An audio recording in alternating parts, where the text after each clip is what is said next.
tassa bhagavato arahato sama sambuddhassa.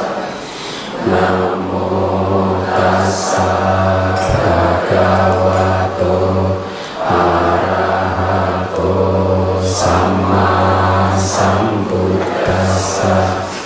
Namo tassa bhagavato arahato sama sambuddhassa. Baik, kita bertemu kembali melanjutkan pelajaran kita. Seharusnya kelas kita tinggal 2 kali, 3 kali lagi selesai. Anda lulus. Sudah tinggal sedikit lagi ya. Semester ini kan berakhir mungkin pertengahan Juni. Kalaupun masih ada waktu kosong, nanti guru pendamping yang akan mengisinya. Baik, mari kita lanjutkan demi menghemat waktu. Silakan dibaca yang kuning. Di antara semuanya, kesadaran mata dan lain-lain, masing-masing hanya mengambil satu objek, berturut-turut objek, bentuk, dan seterusnya. Yang bawahnya. Tetapi trio elemen batin mengambil 5 objek, dimulai dari objek bentuk. Bener ya, dimulai dari sini ya. Minggu lalu belum kan? Ini kayak rangkuman ini. Ya, mari kita lihat yang kalimat yang berwarna kuning di antara semuanya. Jadi kesadaran mata dan lain-lain itu artinya kesadaran panca indera yang lain juga ya. Kesadaran telinga, hidung, dan seterusnya. Masing-masing itu hanya mengambil satu objek. Berturut-turut objeknya adalah objek bentuk, suara, kemudian ganda, dan seterusnya. Aroma atau bau, dan seterusnya ya. Kita udah belajar objeknya masa lalu, masa depan, atau masa gitu sih. Hah? Masa selalu, masa kini. Bisa masa lalu? Tidak bisa ya. Jadi objek panca indera selalu masa kini. Ada berapa kesadaran mata? 2. Kenapa? Karena matanya 2. Buah karma baik dan karma buruk ya. Jadi masing-masing mengambil objek yang berbeda.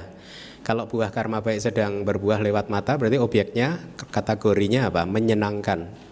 Kalau buah karma buruk yang sedang berbuah, maka objeknya tidak menyenangkan. Ya, nanti di bab keempat kita akan lebih detail lagi masuk ke klasifikasi objek berdasarkan proses kognitif gitu. Dan saya harap Anda sudah tahu apa yang disebut objek masa kini, tahu ya, masih berlangsung berarti. Sudah ya? Ya, jadi jangan bingung lagi ya. Untuk membedakan objek masa lalu, masa kini, dan masa depan ya. Kemudian trio elemen batin, apa saja itu trio elemen batin? Panca dwara wajana dan 2 sampati jana cita. Dia mengapit kesadaran panca indera kan? Selalu kan pada saat kesadaran panca indera muncul, dia diapit oleh manodhatu, elemen batin. Ya. Jadi artinya apa? Elemen batin bisa muncul di proses kognitif pintu panca indera manapun kan? Pintu mata, pintu telinga, dan seterusnya kan? Artinya manodhatu bisa mengambil 5 objek panca indera. Paham ya? Dan 5 objek tersebut masa kini, masa lalu, masa depan? Masa lalu. Masa kini. Jadi Anda ini mungkin karena belum sampai ke bab 4, tapi nggak apa-apa saya sampaikan sekarang.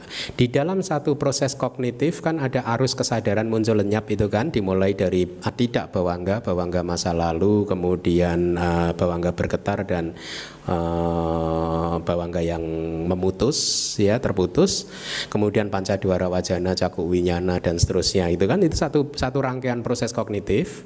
Di dalam satu rangkaian proses kognitif yang diagramnya sudah pernah saya sampaikan, itu objeknya hanya satu Tidak bisa dua objeknya.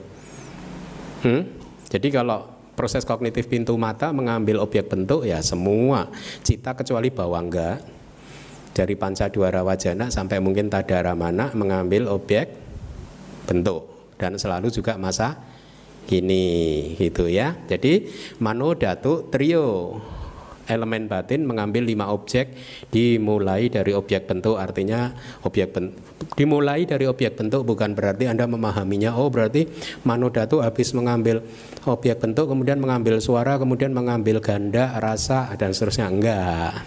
Ini hanya enumerasi aja, penguraian dari 5 objek dimulai dari objek bentuk. Artinya apa? Dia bisa mengambil objek bentuk, suara, ganda dan seterusnya.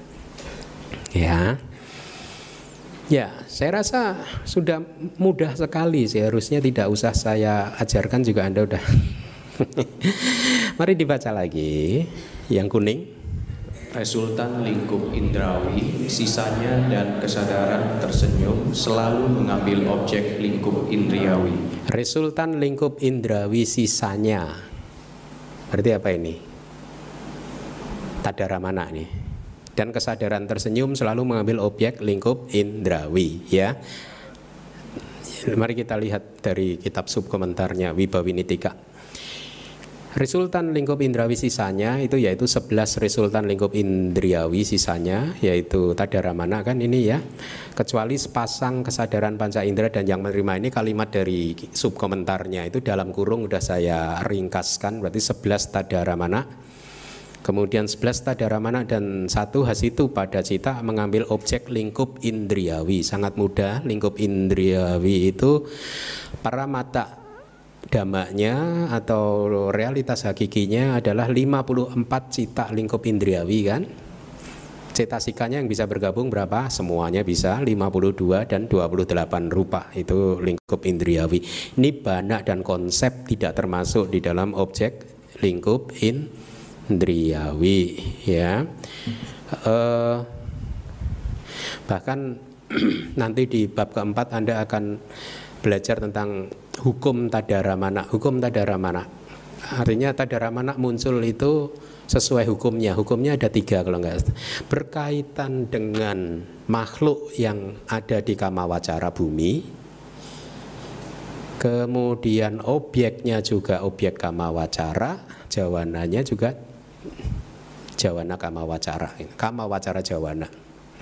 Ada 3 hukum itu. Jadi tadara mana selalu muncul di makhluk kama wacara bumi, dan jawananya juga kama jawana.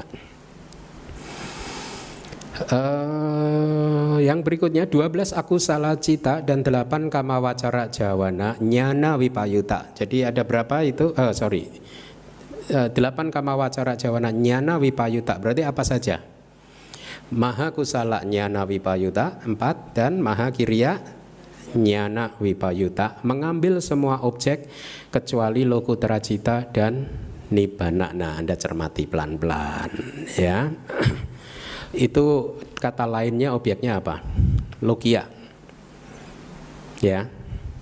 Hanya mengambil objek duniawi, lokia, berarti 81 cita, 52 cetasika yang terkait, kemudian 28 rupa dan panyati. Kenapa dia tidak bisa mengambil lokutera objek? Tidak bisa mengambil objek maga, pala, nibbana. Karena nyana wipayuta, kesadarannya ciri karakteristiknya bodoh kan? Ya, tidak cerdas, kira-kira seperti itu perumpamaannya. Jadi tidak mampu mengambil lokutera aramana, objek-objek lokutera ya.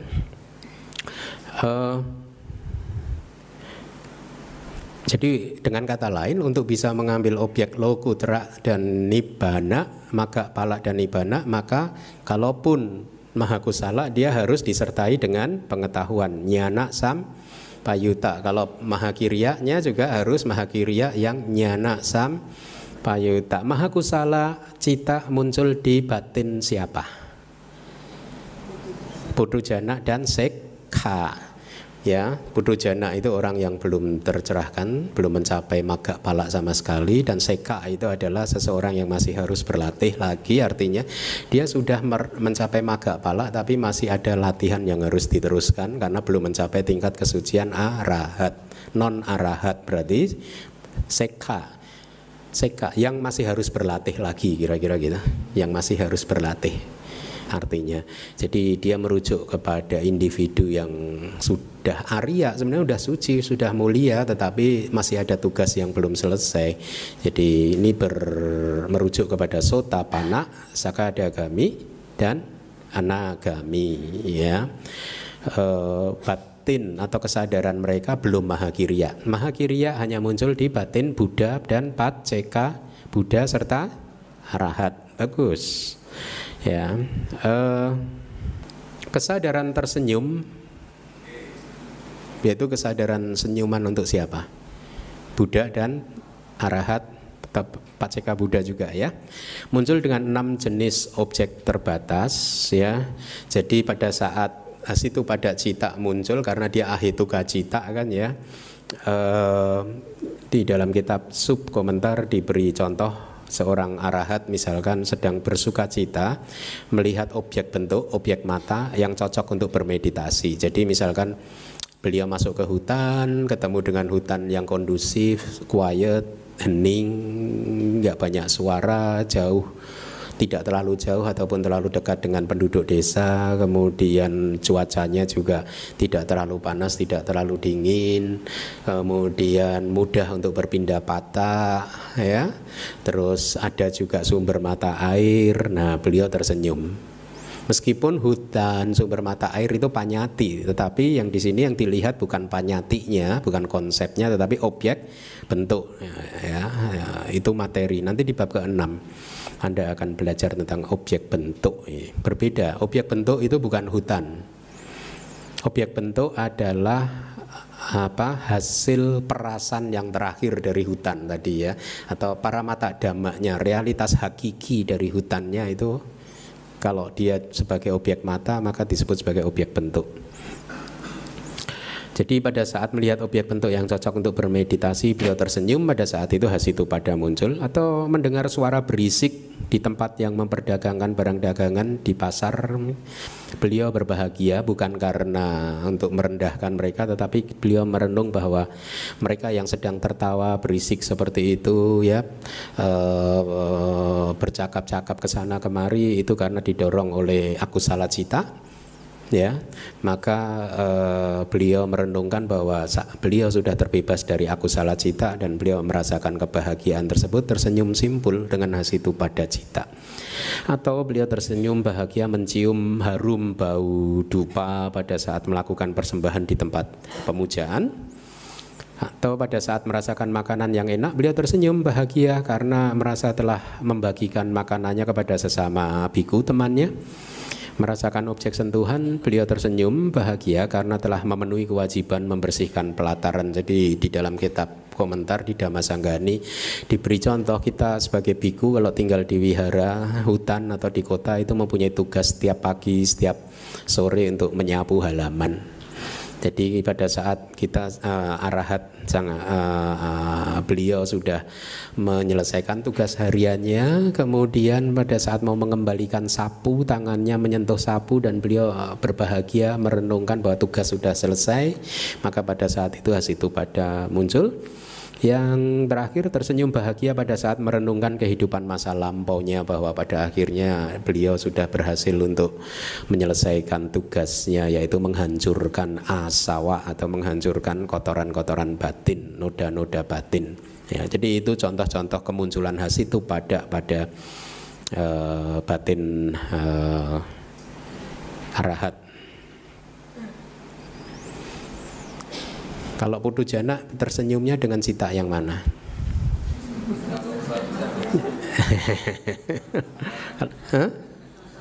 Loba, mula, cit, kebanyakan. Kalau senyumnya kecut, dosa, mula. Senyum aja kecut, apalagi nggak senyum, ya kan? Mari kita lanjutkan. Silakan dibaca. Kesadaran yang tidak baik dan impuls lingkup indriawi tidak terkait dengan pengetahuan mengambil semua objek kecuali adi duniawi. Impuls lingkup indriawi tidak terkait dengan pengetahuan itu yang mana? Nyana Wipayut ada berapa berarti? Hah? 8. Maha Kusala dan Maha Bagus. Udah pinter. Ini 12 akusala cita dan 8 kama wacara jawana yang tidak terkait dengan pengetahuan karena secara alamiah bodoh nih ketemu kan? Jalak bawa ya, tidak bisa muncul mengambil objek lokutra dhamma. Akusala cita bisa mengambil objek kama wacara ramana. Kama wacara, ini salah ini. Harusnya kama wacara aramana. Disambung.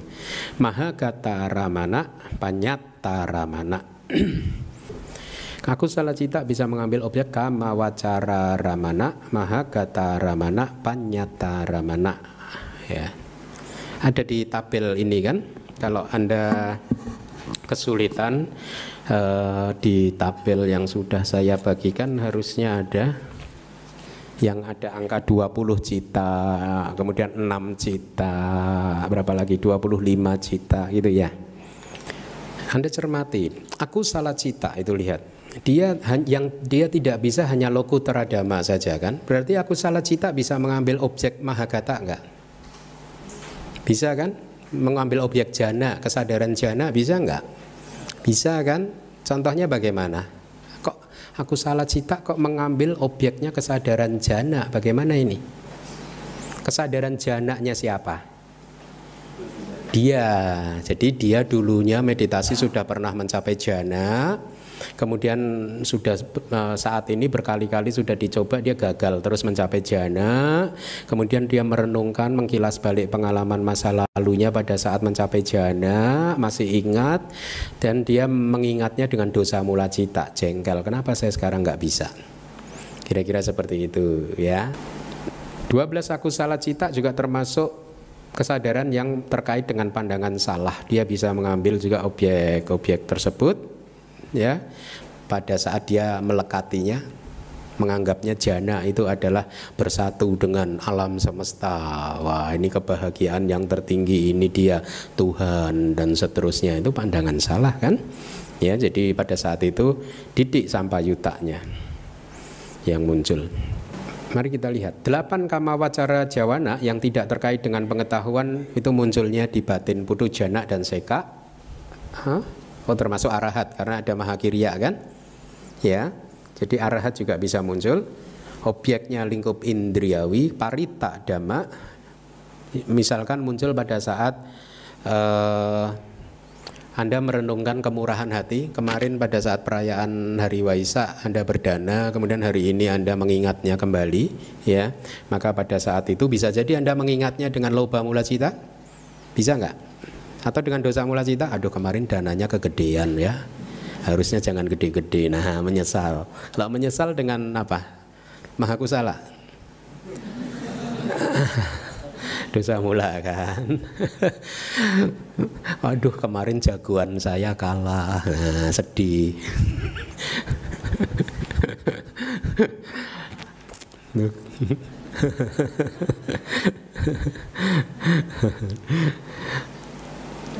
Merenungkan kemurahan hati atau mendengarkan dhamma tanpa perhatian yang penuh ya, misalkan itu kan nyana wipayuta kan, tidak terkait dengan pengetahuan kan.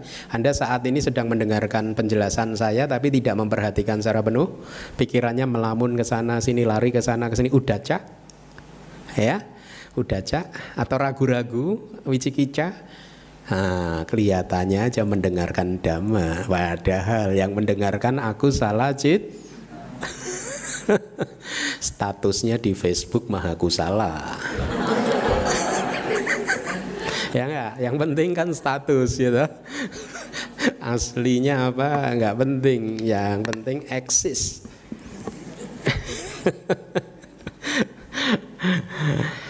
Merenungkan objek yang lebih tinggi itu pada saat mengkaji kembali pencapaian jana yang dikuasainya. Bisa juga dia dengan maha kusala, bisa. Ya, tapi dengan akusala cita juga bisa. Kira-kira seperti itu. 8 kama wacara jawana yang tidak terkait dengan pengetahuan bisa muncul di putu jana, seka dan arahat. Diulangi lagi pada saat misalkan melihat objek konsep. Bagaimana itu? Jadi pada saat mempersiapkan meditasinya dengan menggunakan kasina, artinya kalau Anda bermeditasi, katakanlah Anda sudah menguasai jana. Jana kan baru tercapai mungkin setelah Anda 1 jam duduk, baru masuk ke dalam jana. Tapi dari pertama duduk sampai menit ke-60 kan itu yang disebut preliminary, pekerjaan persiapan. Anda sedang mempersiapkan meditasinya, sedang KRL terus kan, kendor, rileks, lepas, kendor, rileks, lepas 1 jam gitu. Yang kendor, rileks, lepas itu siapa? Bisa maha kusala. Tapi di sini konteksnya bisa dalam hal ini yang tidak terkait dengan pengetahuan. Kenapa? Karena Anda tidak terlalu penuh perhatian terhadap KRL-nya, kendor, rileks, lepas, pikiran juga masih tidak tahu awal dan akhirnya. Tidak sadar ini nafas masuk atau nafas keluar gitu, jadi tidak ada pengetahuan yang muncul. Maka pada saat itu yang muncul jawananya adalah kama wacara jawana mahakusala yang nyana wipayuta, yang tidak terkait dengan pengetahuan karena tidak penuh perhatian, kemudian tidak tahu apa yang sedang terjadi, awal nafas akhir nafas tidak tahu. Sering kan Anda bermeditasi, awal nafas, akhir nafas tidak tahu kan bahwa nafas masuk dan nafas keluar itu anicca? Nggak tahu kan, nggak peduli kan. Nah pada saat itu yang mengamati adalah nyana wipayutta. Kalau Anda tahu ini adalah anicca, nafas masuk, nafas keluar anicca, maka itu nyana sampayutta, terkait dengan pengetahuan. Anda tahu bahwa nafas mempunyai awal dan mempunyai akhir. Itu. Makanya ini pentingnya abhidhamma. Nah kita bermeditasi kan harus tujuan kita mengembangkan kebijaksanaan kan. Makanya yang mahakusala nyana sampayutta yang terkait dengan pengetahuan harus yang dipakai untuk bermeditasi. Jadi kita harus bermeditasi dengan mahakusala nyana sampayutta, bukan mahakusala nyana wipayutta. Tidak tahu ini awal akhirnya apa, atau bahkan tidak juga kita bermeditasi dengan akusala cita. Seringkali yang bermeditasi akusala cita kan sampai keringetan gitu. Itu menahan amarah mungkin. Jadi begitu ya penjelasannya. Jadi kama wacara jawana yang 8 juga bisa mengambil objek konsep pada saat mempersiapkan bermeditasi untuk mencapai jana dengan menggunakan kasina. Ya, kasina itu lingkaran gitu, kira-kira 20 cm diameter atau 30 cm diameter, bisa diberi warna biru, kuning, merah, putih salah satu, diletakkan tidak terlalu jauh dan tidak terlalu dekat, kemudian kita pelototin gitu kayak jam ini kan, tetapi berwarna biru, kuning, merah atau putih ya. Kemudian kita mencoba untuk persepsi kita mencoba untuk memotret kasina tersebut. Kemudian kita pejamkan mata kita sampai gambar itu tadi tercermin pada saat kita menutup mata. Itulah yang disebut konsep. Ya. Jadi pada saat itu mahakusala nyana wipayutta atau sampayutta mengambil objek konsep. Baik. Mari dibaca lagi. Kesadaran baik lingkup indriawi yang terkait dengan kebijaksanaan dan pengetahuan langsung yang baik disebut jana kelima, mempunyai semua objek kecuali jalan dan buah arahata. Pengetahuan langsung yang baik itu bahasa palinya adalah abhinya kusala atau kusala abhinya. Anda bolak-balik nggak apa-apa. Abhinya, pengetahuan langsung atau pengetahuan atau kesaktian ya, tapi konteksnya jadi abhinya, kesaktian itu adalah dibagi dua. Kesaktian duniawi ada 5 yang seperti yang sudah pernah saya sampaikan di kelas yang lalu ya, misalkan apa, merubah bentuk dari 1 menjadi 1000, dari 1000 kembali 1 lagi, kemudian mata dewa, telinga dewa, membaca pikiran orang lain dan seterusnya. Itu adalah kesaktian duniawi, abhinya duniawi. Tapi ada juga abhinya yang adi duniawi. Ya, abhinya yang adi duniawi itu adalah abhinya yang mengetahui bahwa asawa sudah dihancurkan. Jadi apinya yang muncul di batin seseorang yang mencapai tingkat kesucian arahat. Beliau tahu bahwa as-sawa sudah dihancurkan. Kina sawa, biasanya kalau seseorang mencapai tingkat kesucian arahat itu kan ekspresinya itu kan kira-kira katang karaniang wusitang brahmacaryang gitu. Kina sawa gitu. Jadi dan what should be done, kehidupan suci telah dijalani. Kina sawa, asawa sudah dihancurkan, sudah dipotong, noda-noda batin sudah dipotong ya.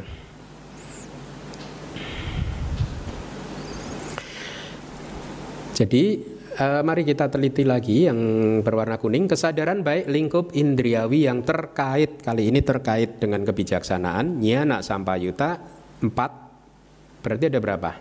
4 kan, karena ini kesadaran baik kan. Dan pengetahuan langsung yang baik yang disebut jana kelima ya. Jadi abinya kusala atau kusala abinya, kesaktian yang muncul di batin seorang putu jana atau seka yang non arahat ya, itu sesungguhnya adalah kesadaran rupa wacara jana yang kelima yang dilatih secara khusus. Bukan rupa wacara jana kelima yang normal, tetapi yang sudah dilatih dengan khusus. Artinya apa?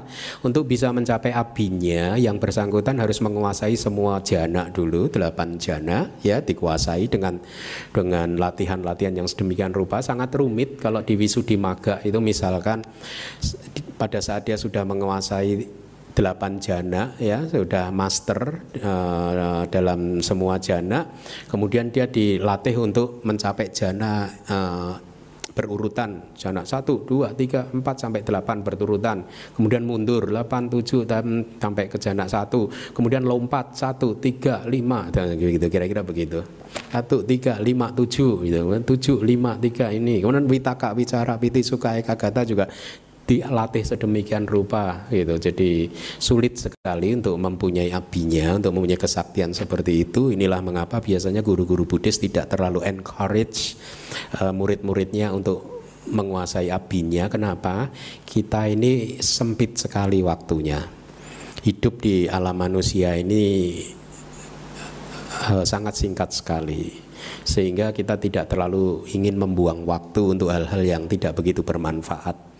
Ingat, abinya itu tidak berkaitan dengan tingkat kesucian. Ya, seseorang yang mempunyai abinya belum tentu dia Arya. Ya. Dan sebaliknya, seorang Arya juga belum tentu mempunyai abinya. Ya, artinya apapun abinya itu di dalam latihan spiritual Buddhis tidak terlalu dipentingkan, karena untuk mencapainya sulit, membutuhkan waktu yang panjang. Setelah mencapai, setelah mendapatkan abinya, untuk merawatnya juga sulit. Untuk merawatnya juga sulit. Ya, jadi itu ya yang disebut abinya. Jadi apa? Kesadaran rupa wacara jana yang kelima yang telah dilatih secara khusus. Ya, baik. Penjelasan dari Wibhawini, jalan dan buah arahata tidak bisa menjadi objek kesadaran kusala atau kesadaran baik, meskipun itu terkait dengan pengetahuan, karena kesadaran ini hanya muncul di rangkaian kesadaran seka dan putut jana yang belum pernah mencapai arahata, magga dan pala. Karena mereka belum pernah mencapainya, ya, berarti tidak pernah bisa menjadi objeknya kan. Seka tidak bisa mempunyai pengetahuan tentang jalan dan buah dari makhluk yang lebih tinggi, karena mereka juga belum pernah mencapainya. Jadi Sotapanna tidak akan pernah bisa membaca kualitas hati seorang Sakadagami.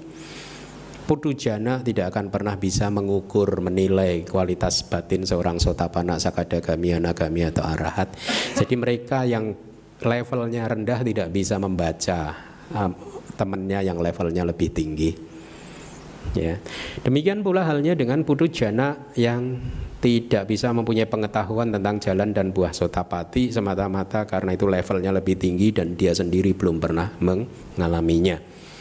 Nyana sampayuta jawana, yaitu jawana yang terkait dengan pengetahuan di arus batin seorang seka, yaitu sotapanna, sakadagami atau anagami, dia bisa mengambil objek, jalan dan buah yang setara atau yang lebih rendah. Saya rasa di kelas terdahulu sudah saya jelaskan ya. Hanya bisa mengambil objek, magga dan pala yang setara tingkat pencapaiannya, artinya magga dan buah dari orang lain yang tingkatnya seimbang atau yang lebih rendah.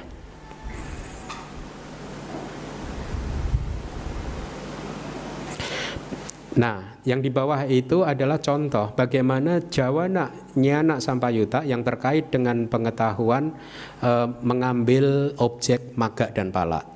Ya. Bagaimana katakanlah maha kusala nyana sampayuta mengambil magga dan pala sebagai objek. Ya. Jadi begini. Apabila atau pada saat seseorang mencapai magga dan pala, katakanlah mencapai sotapati magga dan sotapati pala, ya, sotapati magga hanya muncul satu kali, muncul lenyap, kemudian langsung diikuti 2 kali atau 3 kali pala cita, kesadaran buah kan muncul lenyap 2 kali atau 3 kali tambah 1 lagi muncul lenyap. Gitu ya, 2 atau 3. Setelah pala cita itu muncul lenyap, yang terakhir lenyap, kemudian akan muncul proses kognitif pacawekana, itu ada di dalam layar. Proses kognitif pacawekana itu mereview, mengkaji kembali pengalamannya yang baru saja lewat. Ya, apa yang direview? Secara otomatis dia akan mereview kalau non arahat. Dia akan mereview 5 hal ini. Dia akan lihat lagi magganya tadi, kesadaran magganya direview, kesadaran magga.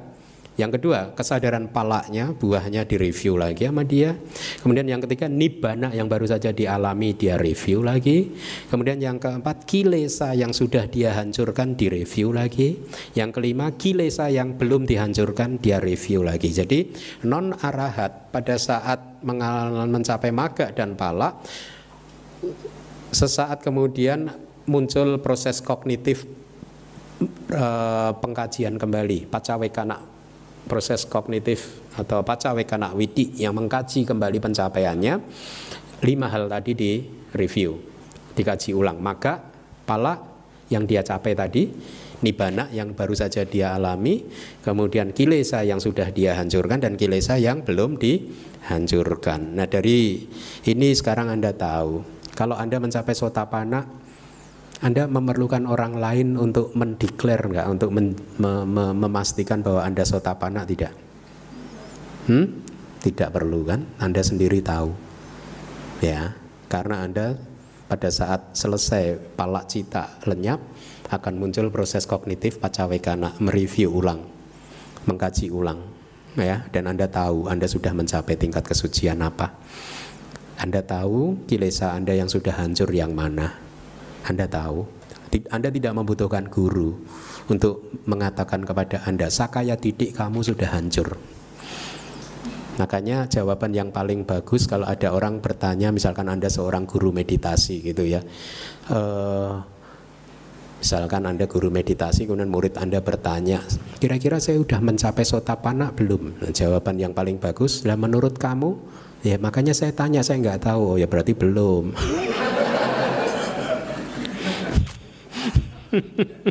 Makanya saya tanya ke guru. Oh ya berarti belum. Gampang kan jawabannya? Kalau yang sudah mencapai dia nggak tanya, dia tahu sudah mencapai. Ya, jadi pada saat proses kognitif pacawekana itu yang muncul mahakusala nyana sampayuta, mengambil objek magga dan pala dirinya sendiri atau nibbana yang sudah baru saja dia alami. Ya, jadi itu paham ya, bagaimana mahakusala nyana sampayuta mengambil magga, pala dan nibbana dari pengalamannya sendiri melalui proses kognitif pacawekana. Sesaat setelah pala lenyap muncul proses kognitif tersebut yang mereview 5 hal tadi. Magga yang sudah lewat diambil lagi, diingat-ingat lagi. Pala yang sudah lewat diingat-ingat lagi. Nibbana yang sudah lewat diingat-ingat lagi, gitu. Kemudian apa tadi kilesa yang sudah hancur dan yang belum hancur. Terus Maha kusala nyana sampayuta mengambil maga pala orang lain bagaimana? Kalau tadi kan maga palanya sendiri kan yang pernah dia alami sendiri. Tapi kalau maha kusala yang nyana sampayuta juga bisa mengambil objek maga dan pala yang dialami oleh orang lain. Caranya bagaimana? Seandainya orang tadi yang baru saja tercerahkan itu ternyata mempunyai abinya, ya, kesaktian para cita wijanana untuk memahami para cita, memahami pikiran orang lain, ya, maka dia akan bermeditasi dulu untuk mencapai jana kelima kan, untuk memunculkan abinyanya kan, supaya dia bisa membaca pikiran temannya, ya. Pada saat sebelum dia mencapai abinya ada yang disebut meditasi persiapan. Ya, katakanlah sesaat sebelum abinyanya muncul, itu meditasi persiapannya sudah mulai matang. Pada saat itu yang muncul adalah maha kusala nyana sampayuta. Ya, di dalam proses abinya, proses kognitif abinya itu ada yang sebelum kesadaran rupa wacara kusala jana yang kelima sebagai abinya itu muncul. Persis sebelumnya itu di dalam satu rangkaian proses kognitif ada yang disebut preliminary juga, persiapan juga.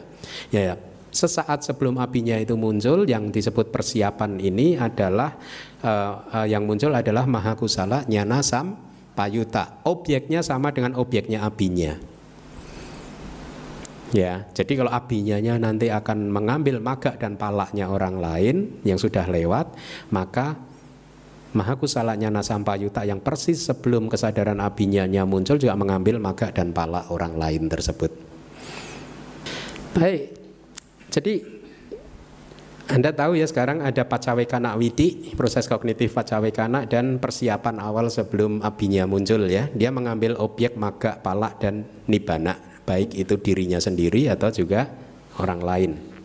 Kalau yang orang lain selalu menggunakan abinya, ya. Kemudian nyana sampayuta jawana juga muncul pada saat menentukan jalan dan buah dengan menggunakan abinya. Itu tadi sudah dijelaskan ya. Kok dengan menggunakan? Oh, pada saat menentukan jalan dan buah. Berarti ini sebenarnya kesadaran abinyanya yang mengambil ya. Maksudnya begitu. Kalau tadi kan maha kusala nyana sampayutanya, sekarang ini maksudnya harusnya abinya rupa wacara kusala yang jana kelima tadi sebagai abinya dia mengambil maga dan pala. Baik itu maga dan pala mungkin dirinya sendiri yang sudah lewat atau juga orang lain. Baik, kita lanjutkan yang berwarna kuning, silahkan dibaca. Kesadaran fungsional lingkup indriawi terkait dengan pengetahuan langsung fungsional dan yang memutuskan mengambil semua objek secara keseluruhan. Jadi sekarang kita ini membahas kesadaran yang berbeda. Kesadaran fungsional berarti mahakiriya yang nyana sampayuta ada 4, kemudian satu kesadaran yaitu abinya yang fungsional, kiriya abinya. Kalau tadi kan kusala abinya kan muncul di batin putu jana dan sekha. Sekarang kiriya abinya berarti muncul di batin seorang Buddha dan arahat ya. Dia bisa mengambil semua objek secara keseluruhan ya, tidak ada yang tidak bisa diambil ya. Penjelasannya maha kiriya nyana sampayuta rupa wacara kiriya abinya dan mano dwara wajana cita mengambil semua objek. Tidak ada yang tidak bisa diambil oleh maha kiriya nyana sampayuta jawana. Kenapa? Karena dia sudah mencapai maga palak arahata maga dan palak kan? Berarti sudah pernah mencapai. Dia sendiri akan bisa mereview arahata maga dan arahata palak dirinya sendiri, atau kalau dia mempunyai abinya dia bisa mereview arahata maga dan arahata palaknya orang lain juga kan ya. Jadi maha kiriya nyana sampayuta dan kiriya abinya bisa mengambil semua objek. Yang berikutnya mano dwara wajana mengambil semua objek karena kemunculannya mendahului berbagai jenis kesadaran. Mano dwara wajana dia mendahului jawana kan selalu kan. Sebelum jawana muncul baik di pintu panca indera maupun di pintu batin selalu didahului oleh mano dwara wajana kan, meskipun namanya berbeda. Jangan bingung. Kalau di proses kognitif pintu panca indera, mano dwara wajana mempunyai nama khusus, yaitu apa? Wotapana. Kalau di proses kognitif pintu batin namanya tetap mano dwara wajana. Tapi apapun wotapana ataupun mano dwara wajana itu sama, beda nama saja. Hanya namanya saja yang berbeda, ya. Nah, di kitab penjelasan yang lain dijelaskan lebih detail lagi bahwa yang benar-benar bisa mengambil semua objek adalah mano dwara wajananya Buddha. Maksudnya semua, jadi semuanya pada saat dia memunculkan sabbanyutanya, nah pengetahuan maha taunya itu. Jadi objek apapun dia bisa ambil. Ya, arahat tidak bisa mengambil semua itu, tapi arahat bisa mengambil arahata maga dan palak dari dirinya sendiri atau orang lain, tapi terbatas. Tidak semua arahat bisa dia ambil, hanya Buddha yang bisa mengambilnya, yaitu mano dwara wajana yang muncul pada saat Buddha sedang menggunakan sabbanyutanya, nah, pengetahuan maha tahu. Buddha ini maha tahu, ya. Baik, jadi dengan demikian maka ketiga yang tentang objek selesai. Selesai ya? Oh, masih ya? Ini 60 ya? Hah? Tadi sudah ya? Minggu lalu yang... Oh, salah ya? Ya enggak apa. Ini berarti ya 60 ya? Benar kan? Ini belum kan? Yang tadi sudah? Hah? Sebagi. Nggak apa-apa, biar pinter. Buddhis kan positif. Baik, kita lanjutkan lagi. Mari dibaca yang kuning. Non materi kedua dan keempat mempunyai objek yang lebih tinggi. Stop. Non materi kedua berarti arupa jana yang kedua dan arupa jana yang keempat objeknya apa? Arupa jana cita yang pertama dan arupa jana cita yang ketiga. Makanya disebut objek yang lebih tinggi atau mahagata aramana. Ya. Objek arupa jana kedua kan cita arupa jana pertama. Objek arupa jana keempat kan arupa jana cita yang ketiga. Kedua-duanya adalah paramata dhamma, realitas hakiki kan? Ya. Bukan konsep, ya. Ya, yang 61. Semua kesadaran yang lebih tinggi sisanya mempunyai objek konsep. Semua kesadaran yang lebih tinggi sisanya mempunyai objek konsep. Ya berarti apa? Kalau tadi kan hanya berapa tadi? Berarti kan mahagata cita ada berapa? 27 kan? Kemudian dikurangin arupa jana kedua dan keempat. Berarti keduanya ada 6 ya berarti ya. 222 ya, 6 ya. Berarti sisanya 21 kesadaran, ada di tabel itu harusnya. 21 kesadaran mempunyai objek konsep, yaitu apa? 15 rupa wacara jana, itu objeknya selalu konsep. Ya, makanya jana, kalau hanya berhenti di jana, Anda tidak akan pernah bisa tercerahkan. Jana hanya dijadikan sebagai landasan untuk berwipasana. Ya, kalau seseorang hanya terjebak di dalam jana, dia tidak akan bisa tercerahkan. Kenapa? Karena objeknya bukan paramata dhamma, objeknya bukan realitas hakiki, tapi objeknya konsep. Dia tidak akan bisa menganalisa, merenungkan anicca, dukkha dan anatta. 15 kesadaran rupa wacara jana ditambah berapa? Tadi 12 dikurangi 6 kan? Berarti 6. 15 tambah 6 berapa anak-anak? Ya, ini pasti bisa. Nah, bisa kan, bener kan? Saya tidak bisa baca pikiran Anda. Kalau 15 tambah 6 pasti bisa. 21 kesadaran selalu mengambil objek konsep. Yang 62 silahkan. Kesadaran adi duniawi mempunyai objek nibbana. Selalu. Maga dan pala objeknya hanya nibbana, tidak bisa objek yang lain. Ya. Penjelasannya Objek dari kesadaran jana non materi kedua dan keempat tadi sudah saya jelaskan. 15 kesadaran jana materi halus dan 6 kesadaran jana non materi pertama dan ketiga mempunyai konsep sebagai objeknya. Maksudnya yang mana? Yang rupa wacara tadi belum saya jelaskan kan? Arupa. Arupa wacara yang pertama objeknya apa? Ruang tanpa batas. Pada saat dia sudah mencapai rupa wacara jana kelima dengan kasina, maka untuk mencapai arupa jana yang pertama, kasinanya harus dilenyapkan. Pada saat kasinanya dilenyapkan, maka ruangan yang tersisa itu dijadikan, tertinggal itu dijadikan objek dia untuk mencapai arupa jana yang pertama. Itu bukan paramata, tapi konsep. Arupa jana yang ketiga objeknya apa?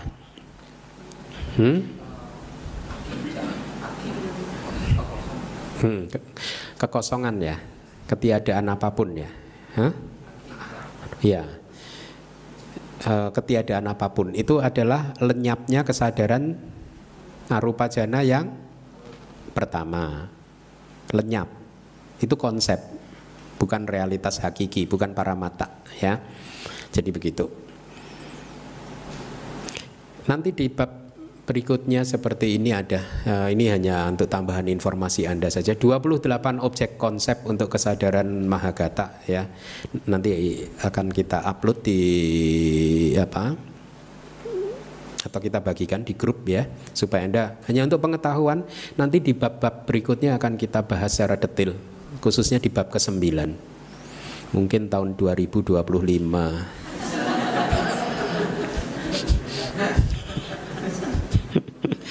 Jadi yang bisa dijadikan objek jana kesadaran Mahagata hanya 28 ini. Mari kita lanjutkan 63. 25 kesadaran mempunyai objek terbatas, 6 di yang lebih tinggi, 21 di konsep, 8 di wilayah Nibbana, 20 dibebaskan di adi duniawi, 5 kecuali jalan dan buah yang tertinggi, 6 mempunyai semua objek. Jadi ringkasannya ada 7. Ini sebenarnya hanya ringkasan saja dari apa yang sudah kita pelajari kan. 25 kesadaran di sini adalah 23 resultan lingkup indrawi plus yang mengarahkan ke pintu panca indera plus yang memproduksi senyuman. Di tabel Anda ada itu. Ada kan ya? Ada. Objeknya juga ada. Itu kalau Anda baca tabel itu seharusnya lebih mudah. Saya sudah kelompokkan sedemikian rupa itu untuk membantu Anda. Saya rasa yang ini tidak perlu diinikan ya, karena sudah dijelaskan kan. Mungkin yang ini 6 di yang lebih tinggi, karena kalimatnya kan begitu. Artinya 6 kesadaran di yang lebih tinggi mengambil objek Mahagata, yaitu 3 arupa jana kedua dan 3 yang keempat mengambil objek Mahagata.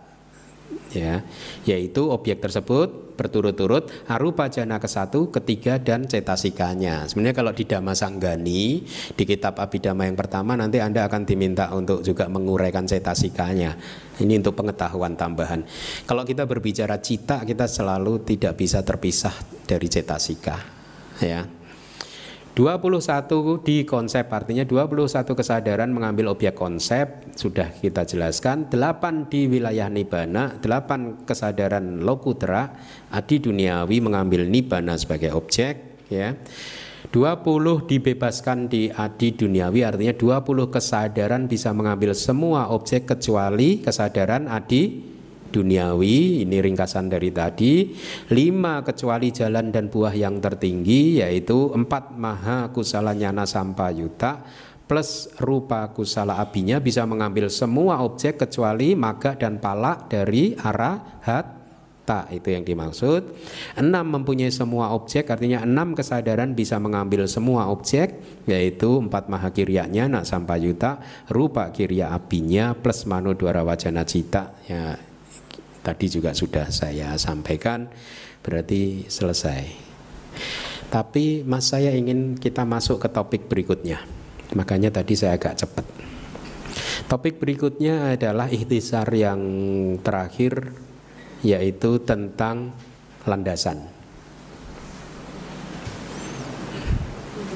Sedikit lah, 15 menit untuk teaser aja, teaser. Ikhtisar landasan. Kita masuk ke ikhtisar yang terakhir di dalam bab ketiga. Ya, kita udah menyelesaikan 5 kan, wedana, hetu, kica, dwara, alambana. Perasaan, akar, fungsi, pintu, objek. Nah, yang keenam adalah watu. Watu, Anda ingat-ingat tuh bahasa palinya watu, ya, landasan gitu. Di handout yang saya bagikan ada sedikit perubahan. Terima kasih pada Aling yang sudah mengingatkan. Ini harusnya nomor 8 ini yang terakhir. Pak Pranoto nanti tolong ditambahkan ya. Yang setelah nomor 7 itu harusnya bawahnya nomor 8. Masih elemennya juga masih mano winyana datu, tapi kesadarannya arupa wipaka ada 4. Itu bisa muncul tanpa landasan. Saya akan jelaskan landasan. Apa itu landasan? Watu bahasa palinya. Jangan confuse, jangan bingung dengan nanti Anda akan ketemu istilah ayat tanah bahasa palinya. Juga diterjemahkan sebagai landasan. Tapi saya belum menemukan kata yang tepat. Mudah-mudahan nanti ketemu kata yang berbeda sehingga Anda tidak bingung. Ayat tanah itu berbeda. Sekarang yang kita pelajari adalah watu. Anda sering mendengar hadaya watu. Nah, hadaya itu jantung, hati. Watu landasan hati, ya. Nah, saya ingin jelaskan dulu. Apa itu watu? Apa itu landasan? Yang disebut landasan itu adalah penopang fisik untuk kemunculan cita. Artinya dengan kata lain, tanpa watu cita tidak bisa muncul di makhluk yang mempunyai 5 kanda. Saya katakan di makhluk yang mempunyai 5 kanda. Kenapa harus ditekankan di makhluk yang mempunyai 5 kanda? Karena makhluk yang mempunyai 4 kanda, yaitu arupa Brahma, dia citanya bisa muncul tanpa perlu support dukungan dari landasan. Kenapa? Karena namanya saja arupa Brahma, tidak mempunyai materi. Ya, makhluk tanpa materi, hidupnya juga di alam tanpa materi. Tidak ada materi apapun yang ditemukan di sana, ya. Padahal yang disebut landasan, watu itu adalah materi. Kita mengenal ada 6 landasan yang kesemuanya adalah fenomena materi, fenomena rupa. Di bab ke-6 kita sesungguhnya baru akan belajar tentang rupa, ya. Tapi ini sebagai teaser saja. 6 landasan semuanya rupa. Ya, yang pertama adalah landasan mata. Jadi landasan mata itu terletak di indera mata, sensitivitas mata, cakuk pesada. Ya, bentuknya itu bening transparan, ada di tengah-tengah bola mata kita. Dia adalah landasan mata sekaligus juga pintu mata, sama. Ya, kebetulan sama. Yang panca indera semuanya sekaligus sebagai pintu dan juga landasan. Demikian juga dengan telinga. Pintu telinga itu sekaligus juga landasan telinga.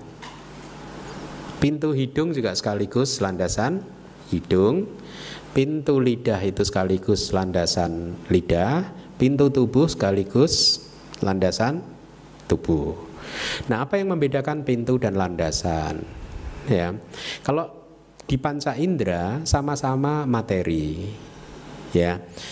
5 pintu panca indera dan 5 landasan panca indera itu semuanya materi, sama-sama materi, ya. Yang membedakan adalah pintu itu adalah titik di mana kesadaran bertemu dengan objek. Seperti pintu rumah Anda adalah titik di mana Anda keluar bertemu dengan objek di luar, itu perumpamaannya. Tetapi landasan itu berbeda. Landasan adalah tempat di mana cita diproduksi.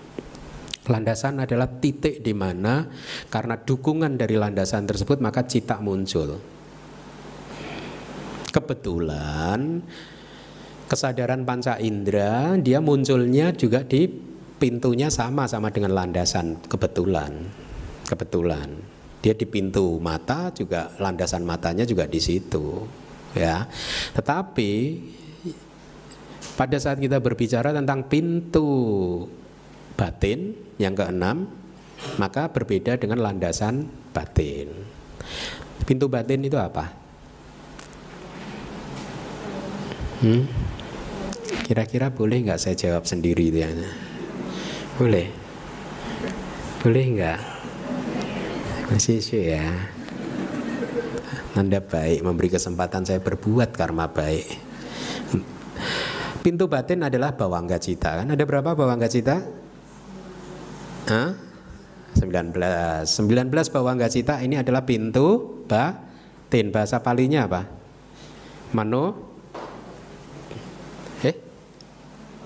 Manodwara ya.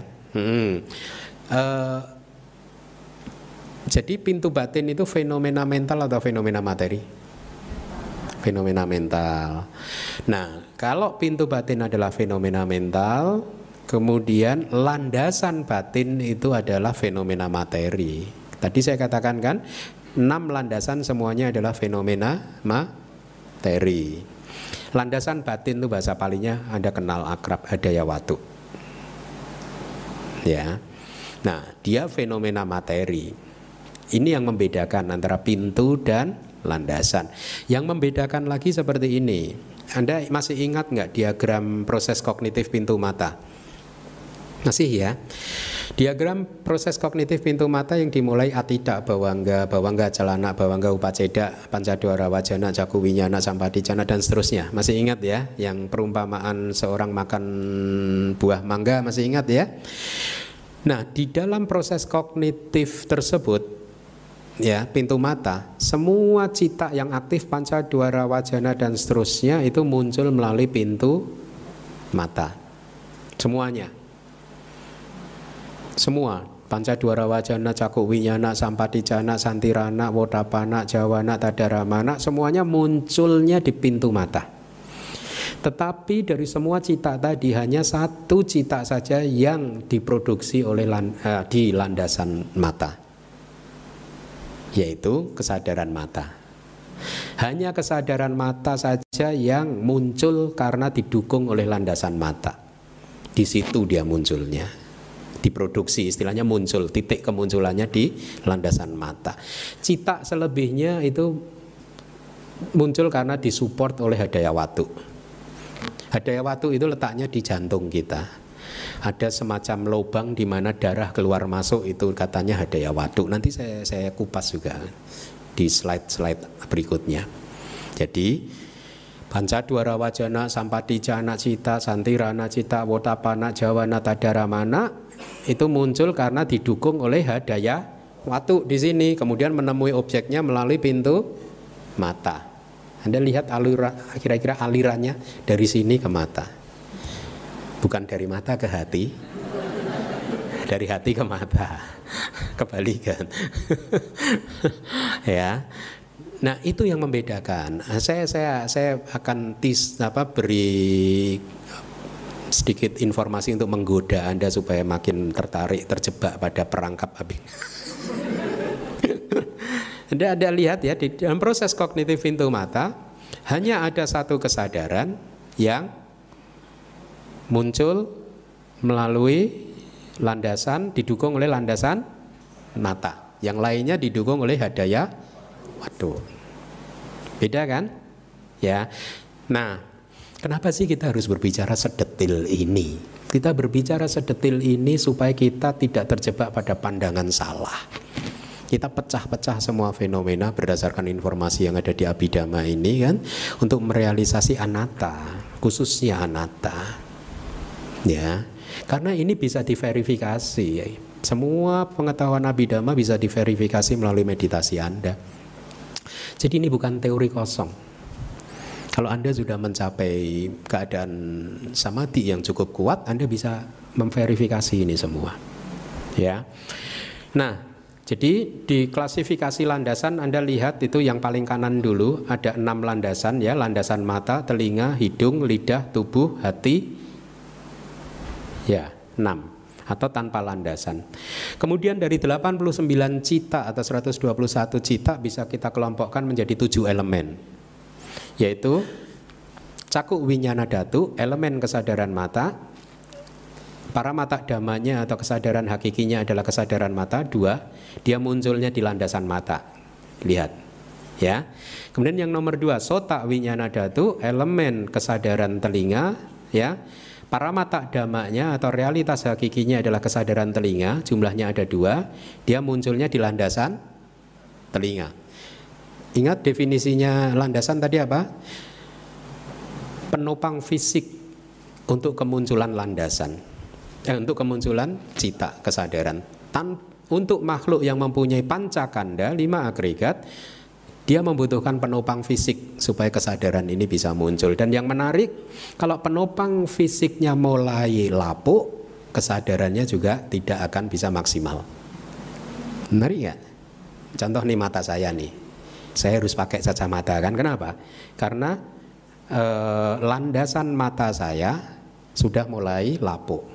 Nah ini Anda udah nggak kelihatan semua Anda.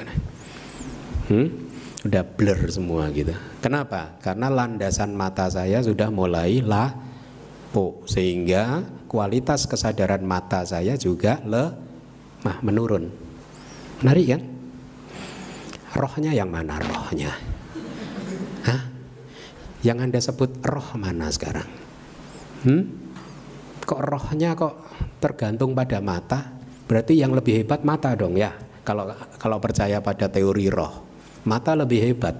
Ternyata begitu matanya deteriorated begini ini, rohnya juga lemot juga. Kalah kan sama mata? Sama. Telinga juga, kalau landasan telinganya lemah, kesadaran mendengarnya juga lemah. Mana rohnya? Anda masih ingat batang korek api dan kotak korek api? Kalau ini korek api atau ininya lemah, apinya juga kecil. Ataknya yang mana? Rohnya yang mana? Nggak ada kan? Menarik kan Abhidhamma, pelan-pelan lah kita akan masuk makin dalam kan. Kemudian gana winyana dhatu, elemen kesadaran hidung dan seterusnya yang panca indera itu mudah. Ya, paramata dhammanya atau realitas hakikinya adalah kesadaran-kesadaran panca indera, ada 2 dan munculnya di landasan itu juga sama. Tetapi yang ketiga itu, yang ke nomor 6 Anda baca itu, mano dhatu, elemen batin, ada 3 kan? Pancadwara wajana dan sampatit jana, munculnya di mana? Landasan hati. Artinya diproduksinya di landasan hati. Dia membutuhkan hadaya watu untuk muncul. Kalau hadaya watunya rusak, juga manodatunya rusak. Makanya kalau seseorang yang agak-agak itu mungkin hadaya watunya udah mulai agak-agak gitu juga.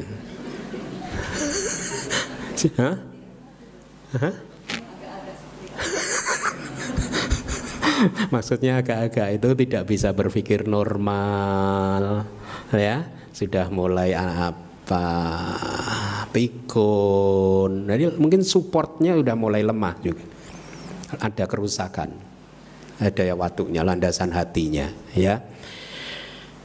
Kemudian yang ke-7 mano winyana dhatu, itu kesadaran sisanya 72. Selain arupa wipaka yang terakhir kan. 72 kesadaran mano winyana dhatu itu berarti apa? Anda kurangin sendiri nanti PR di rumah. 72 ini Anda dapatkan dari 89 dikurangi 10. Berapa anak-anak? 89 kurangi 10? 79 dikurangi 3 mano dhatu berapa?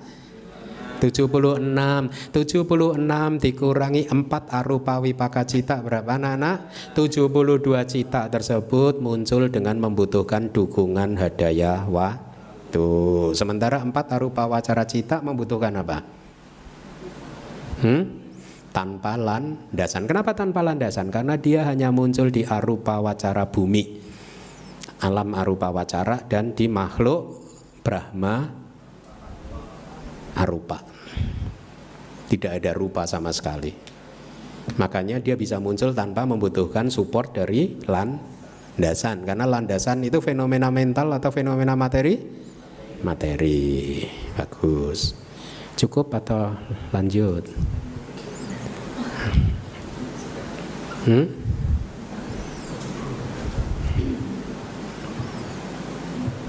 Lanjut ya.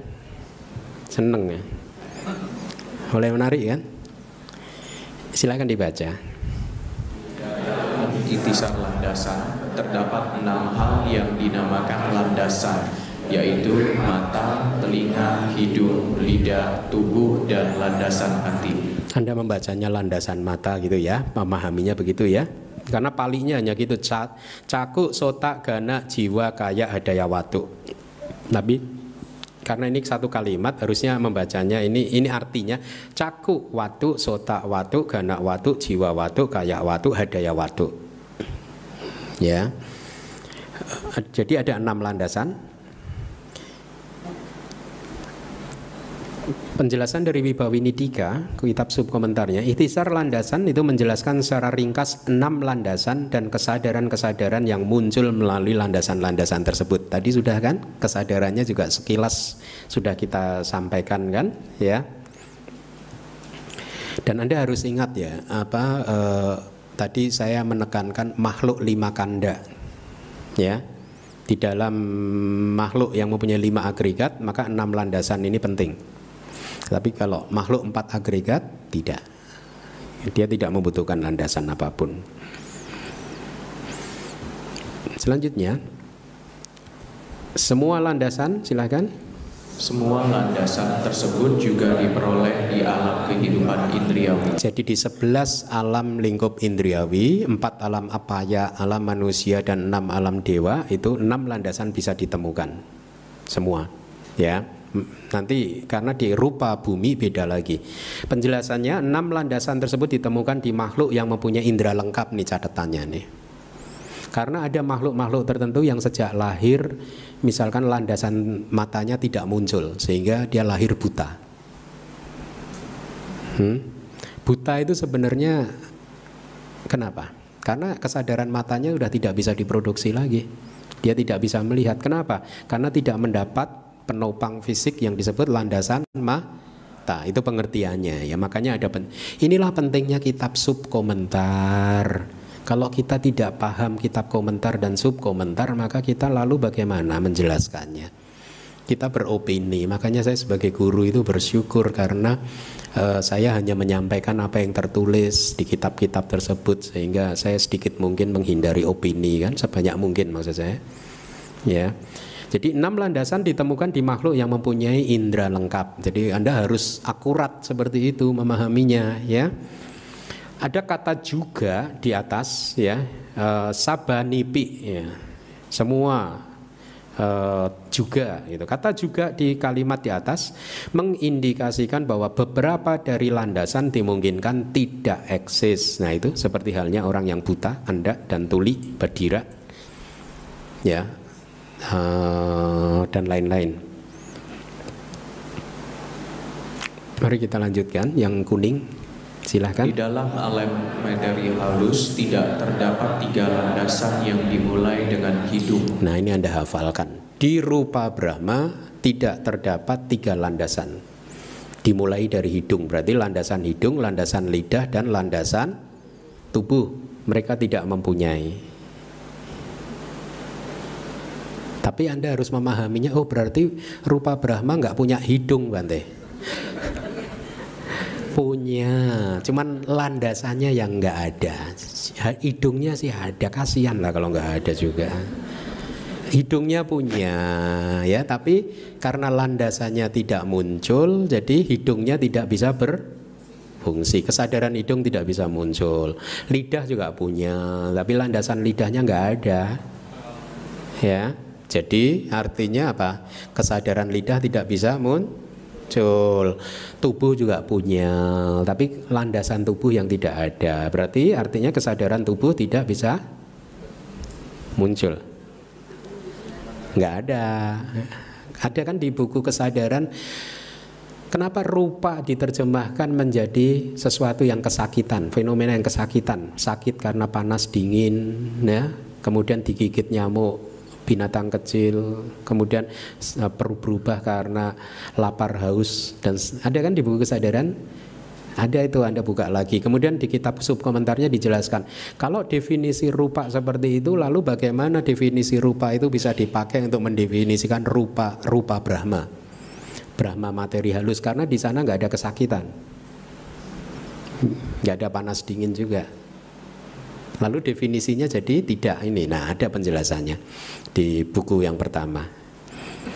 Jadi rupa Brahma ada 3 landasan yang missing, yang hilang, yaitu landasan hidung, lidah, dan tubuh.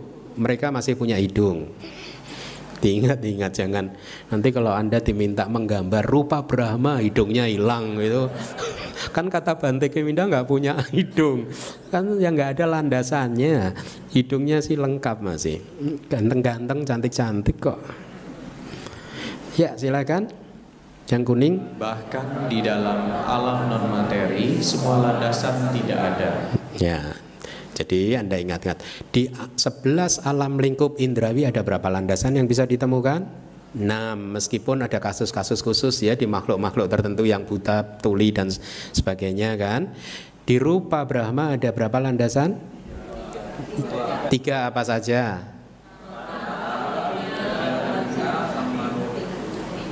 Mata, telinga sama mama. Hah? Ada ya waktu, bagus. 3 berarti ya. Yang hilang juga 3. Ya, di arupa Brahma ada berapa landasan? Tidak ada sama sekali. Bagus, pinter loh. Mari kita lihat penjelasannya.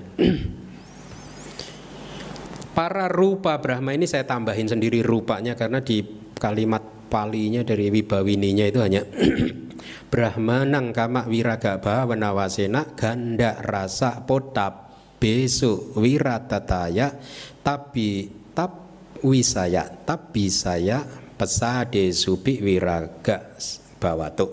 Jadi hanya Brahmanang kama wiraga bawana. Makanya saya tambahkan dalam kurung rupa Brahma di sini yang dimaksud karena di palinya tidak disebutkan secara spesifik. Jadi terjemahannya para rupa Brahma, Brahma yang masih mempunyai materi halus, karena dia tidak tertarik di dalam objek bau, objek hidung, rasa dan sentuhan yang muncul sebagai hasil dari pengembangan meditasi tanpa nafsu terhadap objek panca indera. Jadi ini istilah khusus dalam meditasi. Anda boleh hafalkan itu kama wiraga bawana. Bawana itu kita secara mudah diterjemahkan menjadi meditasi, ya. Wiraga itu keadaan tanpa nafsu terhadap kama, terhadap objek-objek panca indera. Secara alamiah maka Brahma tersebut tidak berminat terhadap indera-indera yang mempunyai objek tersebut. Penjelasannya seperti ini. Pada saat Anda mempraktekkan rupa wacara jhana, ya, pada saat Anda mencapai jhana materi halus, maka pada saat itu sebenarnya semua aktivitas di pintu panca indera tertutup. Semua, tidak hanya 2 atau 3, tapi semua aktivitas di pintu panca indera pada akhirnya tertutup. Gitu ya. Kenapa? Karena untuk bisa mencapai jhana Anda harus bisa menjauhkan diri dari semua objek-objek panca indera, memutus hubungan dengan dunia panca indera. Pada saat Anda mencapai jhana, ya, karena aktivitas dengan dunia panca indera itu sudah mulai menjauh, ya, jadi dalam hal seseorang mau terlahir di rupa wacara bumi menjadi rupa Brahma, maka syaratnya adalah dia harus berhasil masuk ke dalam jhana di detik terakhir di dalam kehidupannya, di maranasana witiknya, di proses kognitif menjelang kematian, dia harus berhasil masuk ke jhana. Ya, pada saat masuk ke dalam jhana, maka aktivitas di panca indera sudah tertutup kan, ya, sehingga efeknya ya, pada saat dia terlahir di rupa Brahma, landasan-landasan tertentu tidak muncul, tidak berkembang, yaitu khususnya landasan hidung, lidah dan tubuh dia tidak berkembang pada saat dia terlahir sebagai rupa Brahma. Tapi landasan mata dan telinga masih bisa berkembang karena apa? Karena pada saat dia masih menjadi manusia pun, ya, dia masih menggunakan mata dan telinganya itu cukup intensif. Pada saat matanya dia gunakan untuk melihat gurunya, bertemu dengan gurunya, atau telinganya dipergunakan untuk mendengarkan penjelasan, tuntunan, bimbingan dari guru meditasinya gitu. Jadi mata dan telinga masih aktif, cukup aktif, sehingga pada saat dia lahir di alam Brahma pun secara alamiah landasan mata dan landasan telinga pun muncul lagi. Itu penjelasan logisnya. Ya, kenapa tidak muncul hidung, telinga dan tubuh? Karena memang sejak sebelumnya sudah tidak diinikan, tidak dibiasakan gitu. Ya. Tidak biasa berproses sehingga pada saat dia terlahir sebagai rupa Brahma pun itu juga tidak berkembang akhirnya gitu. Ya, itu yang dimaksud. Kemudian akan tetapi karena ketertarikannya untuk melihat Buddha, ini kan kitab komentar ya, dalam konteks yang murid yang lain ya, ketertarikannya untuk melihat gurunya, kemudian mendengarkan dhamma dan lain-lain, maka para Brahma bukannya tanpa minat terhadap objek mata dan telinga, tetap mempunyai minat. Makanya masih bisa berkembang. Ya, itulah mengapa indera mata dan indera telinga ditemukan di sana, gitu.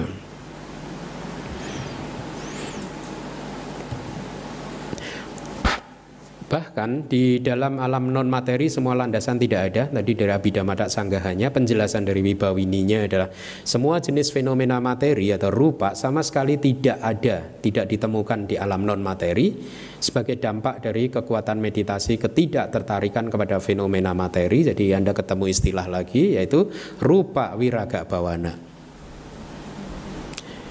Meditasi untuk mengembangkan keadaan tanpa nafsu terhadap rupa, terhadap materi. Kalau yang tadi apa? Kama wiraga bawana, ya, yang dilatih oleh para Brahma.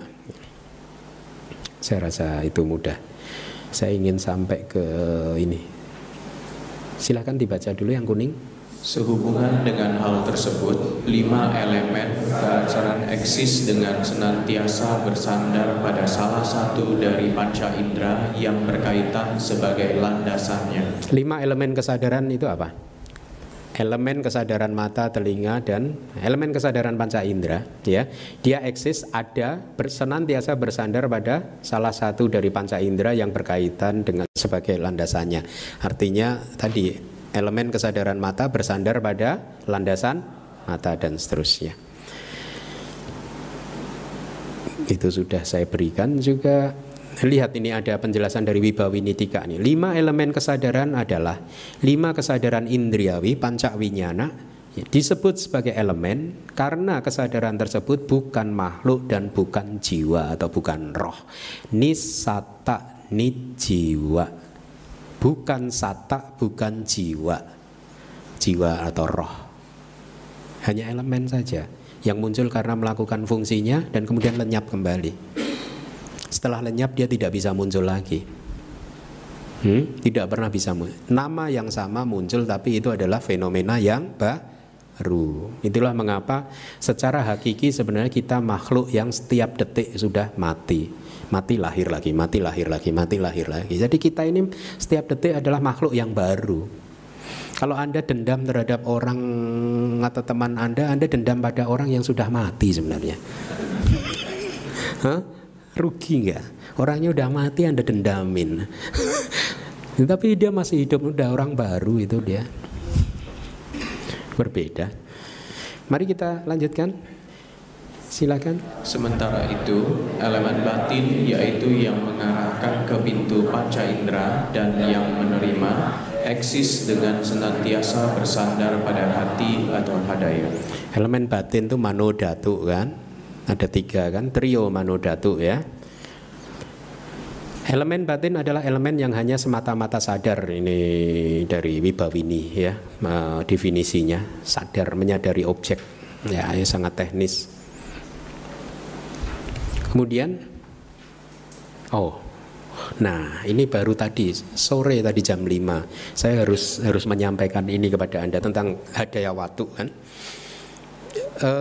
Strictly speaking, Buddha tidak pernah berkata tentang hadaya watu, ya, tentang elemen hati. Landasan hati itu bukan dari Buddha, tetapi dari murid Buddha. Adanya juga di kitab komentar. Di Tripitaka tidak ada istilah hadaya watu, adanya di kitab-kitab komentar. Mungkin pada waktu itu pada zaman Buddha ya, meskipun Buddha tidak pernah mengatakan hadaya watu, tetapi para murid, dan memang faktanya seperti itu.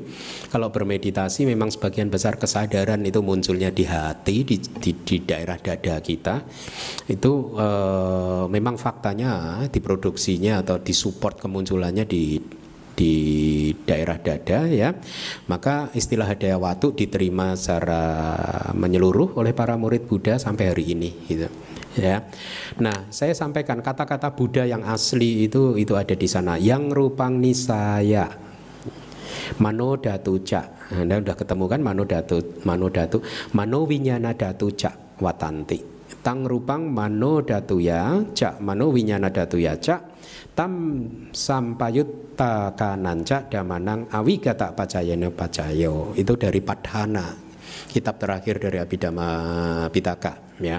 Buddha berkata seperti ini, yang artinya udah saya terjemahkan itu, didukung atau bersandar pada materi ini yang rupang ya, maka mano datu cak mano winyana datu cak, elemen batin dan elemen kesadaran batin watanti eksis, ada atau berlangsung atau berproses gitu. Materi tersebut, ya ini kata-kata Buddha tadi, masih kata-kata Buddha. Jadi tidak ada Hadaya Watu kan? Adalah kondisi buat elemen batin, elemen kesadaran batin dan damak-damak yang terkait, artinya cetasika yang muncul bersamanya ya, melalui hukum pengkondisian tanpa kelenyapan. Ini Padhana itu. Awi kata pacayo, awi kata pecaya. Itu nanti di bab-bab akhir kita belajar ini. Jadi awigata pacayo itu adalah pengkondisian tentang dharma yang mengkondisikan dan dharma yang dikondisikan. Awigata tanpa kelenyapan, artinya apa? Dharma yang mengkondisikan kemunculan dharma lain untuk muncul ya, itu masih harus eksis. Selama dia masih eksis, maka dhamma yang dikondisikan akan muncul. Artinya selama rupa tadi, yang rupang tadi ada di hati kita masih berlangsung 17 kali cita kana, 17 kali momen kesadaran kan, maka mano dhatu dan mano winyana dhatu bisa muncul di Hadaya Watu ya. Nah, jadi sekali lagi saya hanya ingin menyampaikan bahwa Hadaya Watu itu muncul di kitab-kitab komentar ya. Tetapi bukan berarti ini salah, benar. Memang seperti itu. Kadang Buddha hanya menyampaikan secara global, tapi para murid akhirnya mendefinisikan dengan lebih akurat lagi. Memang kenyataannya seperti itu. Mano dhatu, mano winyana dhatu bisa diobservasi di daerah dada kita. Ya. Jadi sekarang pertanyaannya, kalau teknologi atau ilmuwan modern mengatakan semua aktivitas mental ada di otak kan? Kalau Buddha, kalau kita Buddhis nggak di otak, di hati. Oh, jantung, sorry ya, betul Bu dokter ini. Hadaya memang jantung sih, tapi kan kita terjemahkan sebagai hati kan, ya hati nurani gitu kan, hati, bukan hati liver, ya. Jadi di jantung, bukan di otak semua aktivitas mental kita. Sebagian besar, ada berapa tadi? Dikurangi 10 saja kan? 10 plus 4, 75 ya. 75 cita itu munculnya, diproduksinya di daerah jantung. Makanya orang tua kita, leluhur kita itu lebih benar kan. Kalau ada seseorang yang suka berdana disebutnya murah hati atau murah otak.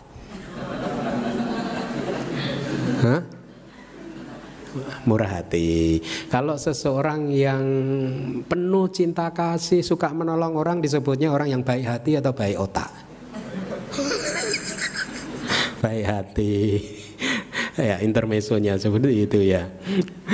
Meskipun di kitab-kitab belakangan ada kata otak dimasukkan, kayak di Visuddhimagga itu ada kata otak, tetapi bukan sebagai tempat diproduksinya cita atau pensupport untuk cita, tapi semata-mata untuk merenungkan saja tentang isi di dalam tubuh kita. Itu ada otak, ada ini, ada itu gitu. Ya, tetapi kalau kita mengikuti teori atau pelajaran di dalam Abhidhamma, maka 75 cita itu muncul didukung oleh Hadaya Watu.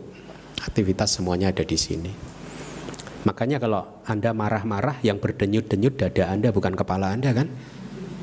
Kalau Anda marah itu yang bergetar dada atau kepala? Dua-dua ya? Kepala cekot-cekot ya. Dulu saya memberi perumpamaan seperti ini. Loh kan, tapi kan dunia modern juga menemukan bahwa otak juga berkaitan dengan ini kan, karena ada faktanya. Nah, dunia modern, ilmu pengetahuan modern baru terbatas atau mampu menganalisa fenomena fisik Otak adalah fenomena fisik. Fenomena mental mana ada ilmu pengetahuan bisa menganalisa sampai sekarang? Ada? Ya ada. Semua berdasarkan fenomena fisik. Otak itu adalah fenomena fisik. Dia mampunya di sana, padahal aktivitas terbesar ada di dada. Tapi kan tidak ada alat yang bisa selain samadhi Anda. Selain Anda bermeditasi mencapai sama samadhi, maka Anda bisa melihat itu semua.